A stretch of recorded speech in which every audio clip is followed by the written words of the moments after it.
Hi, praise God. വിശുദ്ധ യോഹന്നാൻ്റെ സുവിശേഷം 21 അധ്യായം 21 22 തിരുവചനത്തിലൂടെ നമ്മൾ പോകുമ്പോൾ ഈശോയും പത്രോസും തമ്മിലുള്ള ഒരു സംസാരമാണ്.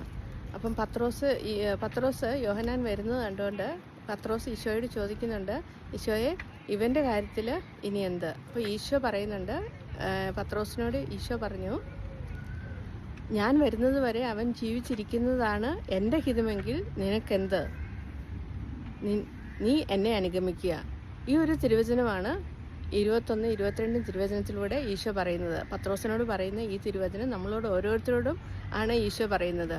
ഈശോ പറയുന്നത്, നീ മറ്റുള്ളവരുടെ കാര്യത്തിൽ ഒത്തിരി ഇടപെടണ്ട, നിന്നെ വിളിച്ചിരിക്കുന്ന എന്താണോ അതനുസരിച്ച് നീ ജീവിക്കുക. നമ്മുടെ CCC റെഫർ ചെയ്യുമ്പോൾ ഈ ഒരു തിരുവചനത്തെക്കുറിച്ച് ഇപ്രകാരം പറയുന്നു. ഇതിനകത്ത് 3 കാര്യങ്ങളാണ് പറയുന്നത്. ഒന്ന് നമ്മുടെ ഫെലോഷിപ്പ്, ഒന്ന് വൊക്കേഷൻ, ഒന്ന് മിഷൻ. അതായത് നമ്മൾ ക്രിസ്ത്യാനി ആയിരിക്കുന്ന നമുക്ക് ഒരു ഫെലോഷിപ്പുണ്ട്. നമുക്ക് ആ ഒരു കൂട്ടായ്മ, ഈശോയുമായിട്ടുള്ള ഒരു കൂട്ടായ്മ, ആ ഒരു ഫെലോഷിപ്പ്. രണ്ടാമത്തേത് നമ്മുടെ വൊക്കേഷൻ, നമ്മുടെ വിളിക്കനുസരിച്ച്. മൂന്നാമത്തെ നമ്മുടെ മിഷൻ, നമ്മുടെ വിളിക്കനുസരിച്ച് നമ്മൾ ജീവിക്കുന്നുണ്ടോ? നമ്മുടെ വിളി ഒരു മിഷൻ, നമ്മുടെ ക്രിസ്ത്യാനി ആയിരിക്കെ ക്രിസ്തുവിൻ്റെ അനുയായികളായിക്കൊണ്ട് നമ്മൾ എങ്ങനെ ജീവിക്കുന്നു, ആ വിളിക്കനുസരിച്ച് നമ്മൾ ജീവിക്കുന്നുണ്ടോ? മൂന്നാമത്തെ നമ്മുടെ മിഷൻ എന്താണ്? ദൈവത്തെ പ്രഘോഷിക്കുക, ഈശോയെ നമ്മുടെ മാക്സിമം നമുക്ക് ഷെയർ ചെയ്യുക.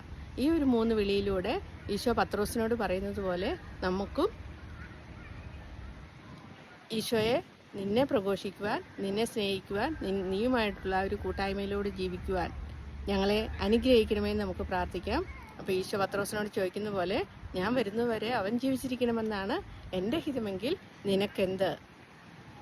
നമുക്ക് മറ്റുള്ളവരുടെ കാര്യത്തിൽ കൂടുതൽ ഇടപെടാതെ നമ്മളെ വിളിച്ചിരിക്കുന്ന വിളി എന്താണെന്ന് മനസ്സിലാക്കിക്കൊണ്ട് ഈശോയോട് ചേർന്ന് നമുക്ക് ജീവിക്കാം.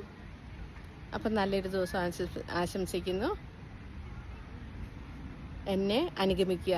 ഈശോ പറഞ്ഞിരിക്കുന്ന ഈ വചനത്തിലൂടെ നമുക്കും കൂടുതൽ ചിന്തിക്കാം. എന്നെ അനുഗമിക്കുക, ഈശോയെ അനുഗമിക്കാനായിട്ട് നമുക്ക് ഓരോരുത്തർക്കും ഒരുങ്ങാം, തീരുമാനമെടുക്കാം. അപ്പോൾ എല്ലാവർക്കും നല്ലൊരു ദിവസം ആശംസിക്കുന്നു. Praise God.